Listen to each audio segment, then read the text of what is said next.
What's going on, guys? It's Greg here, aka NYPrepper.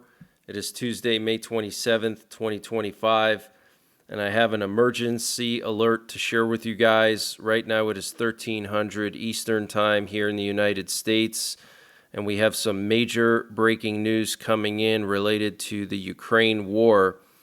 So it looks like Trump is getting ready to punish Putin for not signing a ceasefire deal with Ukraine. Trump appears to have really lost it, and he's been posting on social media over the weekend all kinds of stuff about Putin.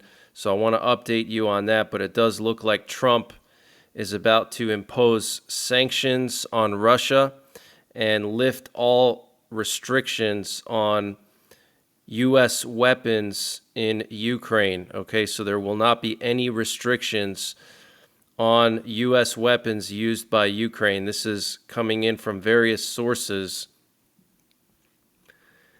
But before I get into all of that, I want to just mention also that the Russians have occupied 4 settlements in the Sumy Oblast overnight. The settlements of Novenki, Basivka, Veselivka, and Zuravivka. So the Russians have already invaded the Sumy Oblast, and they have taken several villages along the border with Russia. And many analysts were saying that Russia was going to go for the Sumy Oblast and for Kharkiv. It looks like Russia's summer offensive has begun, okay? So what you're looking at here is another post on Truth Social by Trump, and what he wrote here is he wrote, "What Vladimir Putin doesn't realize is that if it weren't for me, lots of really bad things would have already happened to Russia, and I mean really bad. He's playing with fire." Wow. So Trump is absolutely furious because he has been bending over backwards to please Putin, and Russia does not want to sign any kind of ceasefire deal at all unless it involves Ukraine's complete capitulation. Okay, so Trump is now furious, and Trump is seriously considering lifting all Biden-era restrictions on Ukraine's war effort, sources say. U.S. and German officials will discuss the next phase of Ukrainian support and Russian sanctions during meetings in Washington this week, including lifting range restrictions on interdiction in Russia. So these are restrictions on how deep they can strike into Russian territory, okay, with American missiles and weapons. The United States has not yet lifted all of Biden-era restrictions on Ukraine's warfighting, but President Donald Trump is seriously considering to do so, 2 senior Western officials told Kyiv Post's Washington correspondent on Monday, May 25th. All the previously imposed restrictions, whether already eased or not, are currently under the review, as President Trump believes that the current status quo does not serve our common interests of bringing Russia to the negotiating table, one official said, without offering further details. Earlier on Monday, Germany's Chancellor Friedrich Merz said there were no longer any range restrictions on weapons supplied to Ukraine by its Western allies, meaning that Kyiv could defend itself by attacking military positions deep inside Russia. The Kremlin called it a dangerous move. Wow. Okay, so the Trump administration is considering lifting all Biden-era restrictions, including range restrictions on weapons. This is absolutely huge. And we're hearing that Trump is considering imposing sanctions on Russia in the coming days. This is being reported by the Wall Street Journal. So Trump is absolutely furious. He called Putin crazy over the weekend. And the Russian President Vladimir Putin declared an end to negotiations with the West, warning that it's time to put the West in a chokehold, Claiming the West has been trying to strangle Russia, he vowed to turn the tables and return the favor. Putin added that Russia had offered every possible concession to cooperate in the market, but it all fell apart. Okay, so interesting. Very strong words from Putin. So it's not looking good, guys. It looks like escalation is imminent, major escalation. The honeymoon period is over, okay? It's been very quiet the last couple of months, aside from Pakistan and India, but I think that's all about to end, all right? So all you people out there that say that my red alerts are fake news and fear-mongering, I hope that you've been getting prepared, okay? And Russia fired 355 drones at Ukraine last night in the biggest attack since Moscow's 2022 invasion. Kyiv said on Monday, a day after Russia killed 13 people in strikes. Ukraine's Air Force said Russia had launched 355 Shahed-type drones, including decoys, as well as 9 cruise missiles, with its spokesman Yuri Ignat confirming to AFP that it was the largest drone attack since Moscow launched its full-scale invasion in February 2022. Okay, guys, so we have a lot of news going on and people are asleep. Okay, wake up, start preparing, get ready. Okay, the largest drone attack on Ukraine since the war started, and now Trump is considering removing all restrictions, and Germany has removed all restrictions on weapons, and now they're going to put really tough sanctions, okay? So escalation is imminent. And the drone attacks on Monday came after what Kyiv described as a weekend of terror. Kyiv has so far not reported deaths from the drone attack, but said that Russian shelling in the last 24 hours had killed 1 civilian man in the northeastern Sumy region, which has been under relentless Russian attack for several months. Air alerts in Kyiv lasted for 6 hours, the capital's authorities said. In the western Khmelnytsky region, local authorities said that 18 residential buildings were damaged by Russian drones. The head of the southern Odessa region said a 14-year-old boy was wounded there. So this is absolutely insane. And the Kremlin on Monday said President Vladimir Putin was defending Russia after U.S. President Donald Trump called him crazy following 3 consecutive days of massive Russian strikes on Ukraine. President Putin is taking the decisions that are necessary to ensure the security of our country, Kremlin spokesman Dmitry Peskov told reporters, saying Russia's strikes were a response to Ukrainian strikes. So this is absolutely insane. Okay, all weekend long, Russia launched a massive attack on Ukraine every single day. I'm sure Trump is not happy about that because it ruined his Memorial Day weekend. I'm sure he was looking forward to relaxing and playing some golf, and instead he was probably getting updates all day long about all the strikes and all the missiles and drones heading into Ukraine, because the president has to be updated when things like that happen. Okay, so I'm sure Trump is really pissed off because of that. And Russia has 500 ballistic missiles and plans for massive drone attacks. The Economist writes that all missiles are ready for use and at least 2 interceptors are needed to shoot down each one. In addition, the Russian Federation is going to produce up to 500 drones per day. This opens up the possibility of attacks by swarms of over 1,000 Shahed drones. Wow. So Russia is going to be producing these drones, mass producing them, because they're a lot cheaper and easier to produce than missiles. Okay, up to 500 drones per day. That is insane. So there's going to be monstrous drone attacks on Ukraine, hundreds and hundreds of drones every few days. I think that's what Russia's going to do to wear down the Ukrainian air defenses, and they've already tested that out by launching 355 drones in one attack over the weekend, okay? And in a significant shift in Western military support for Ukraine, German Chancellor Friedrich Merz has declared that key allies, including Germany, the UK, France, and the US, have removed range restrictions on weapons supplied to Ukraine. According to Le Monde, this development allows Kyiv to utilize long-range weaponry to strike military targets inside Russia, marking a notable escalation in the ongoing Russia-Ukraine conflict. Speaking at the 27th International WDR Europa Forum on May 26, 2025, Merz emphasized that the decision enables Ukraine to bolster its defense capabilities. There are no longer any limits on long-range strikes with weapons transferred to Ukraine, not from Britain, not from France, not from us, nor from the United States, he stated, as reported by Le Monde.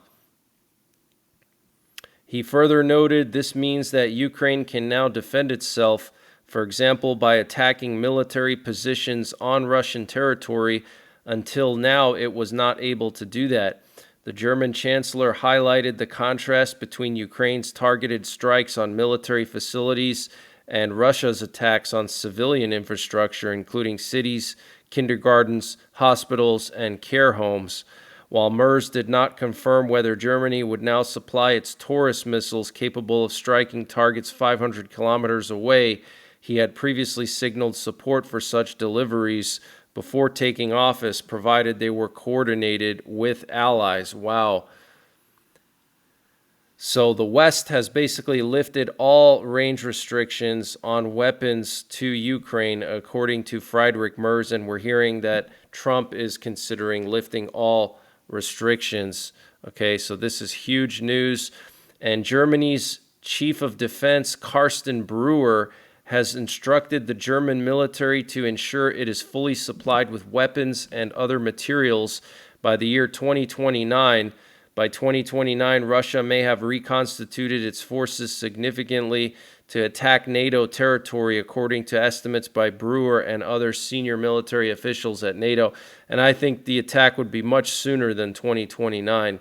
That is extremely optimistic.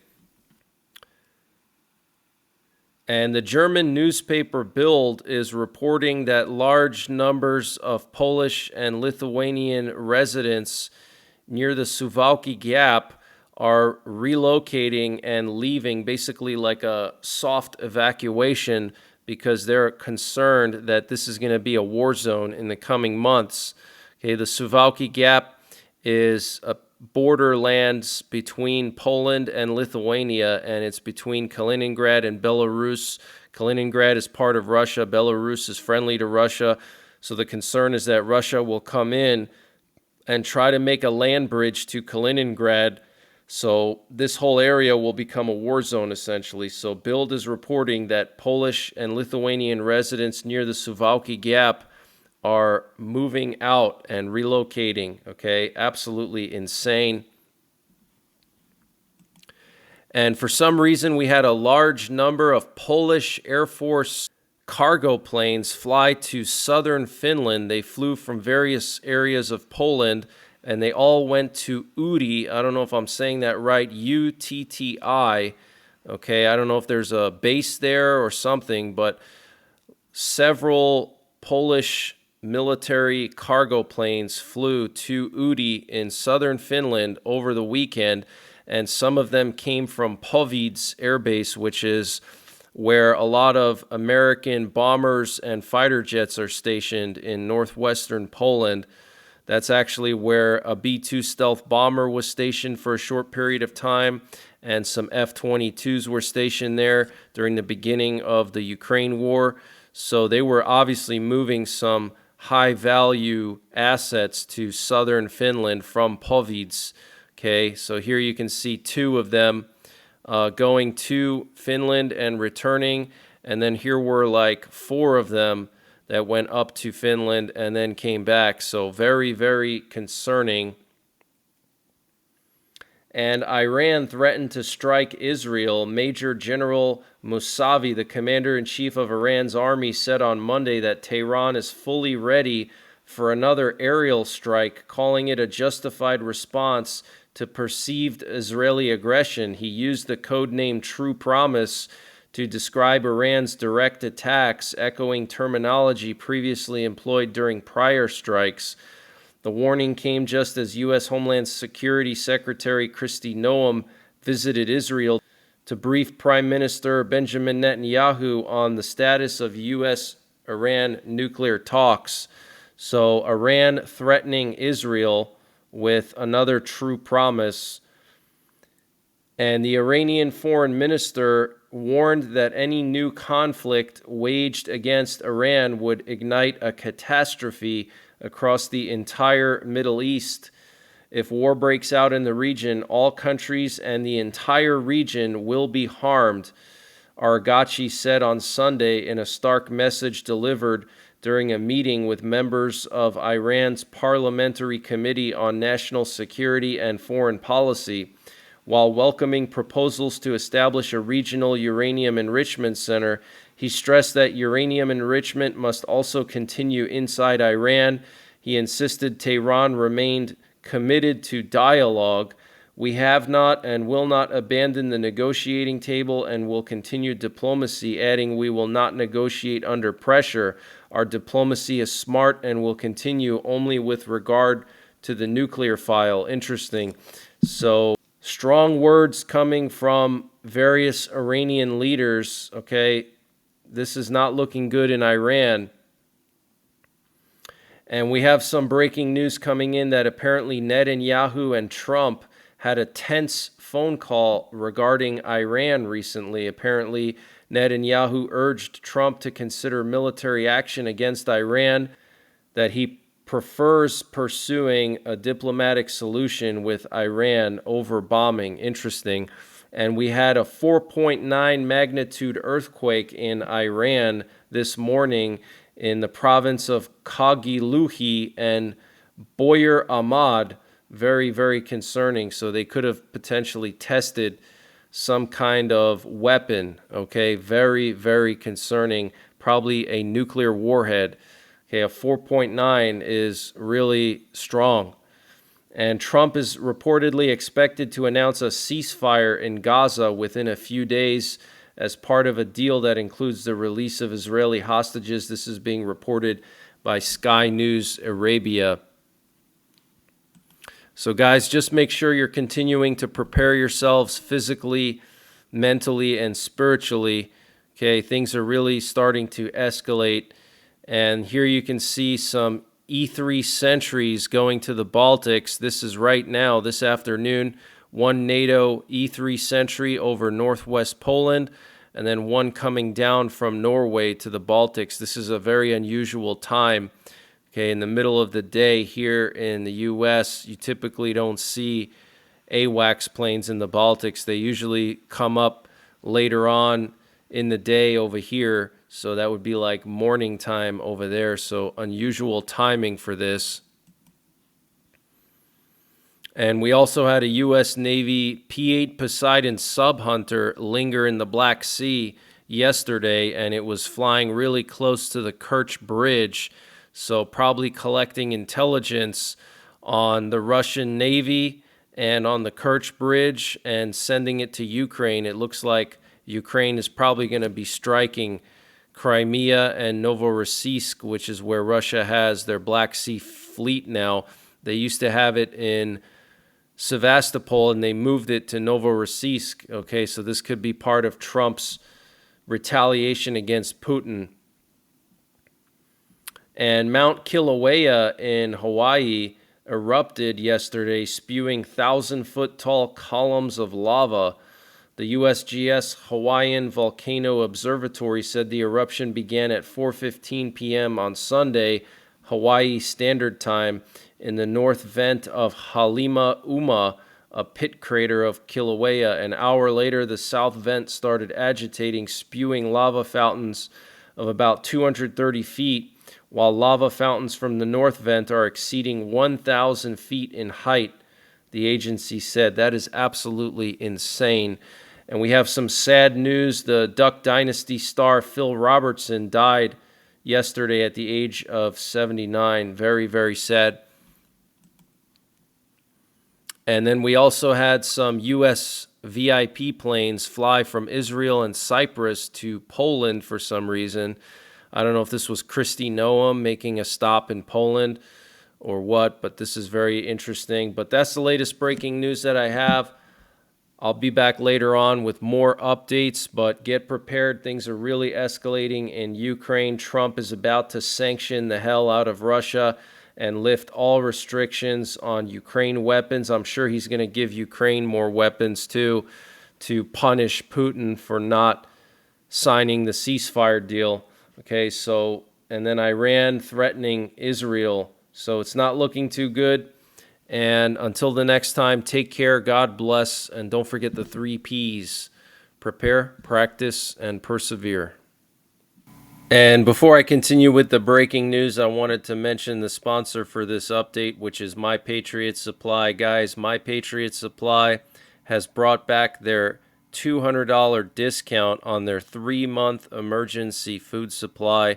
And to get the discount, you got to go to preparewithnyprepper.com, and the link is in the description below this video. That's preparewithnyprepper.com to get $200 off the My Patriot Supply 3-month emergency food supply. This is freeze-dried food, so it has a 25-year shelf life, and it's all packed within 6 rugged, watertight buckets, so it doesn't take up a lot of space. You can easily fit this in a small closet in a studio apartment, and the food has all of your essential vitamins and minerals and up to 2,000 calories per day. So use the link preparewithnyprepper.com to get the My Patriot Supply 3-month emergency food supply, 25-year shelf life for just $500. That's $200 off their normal price. So use the link in the description below this video.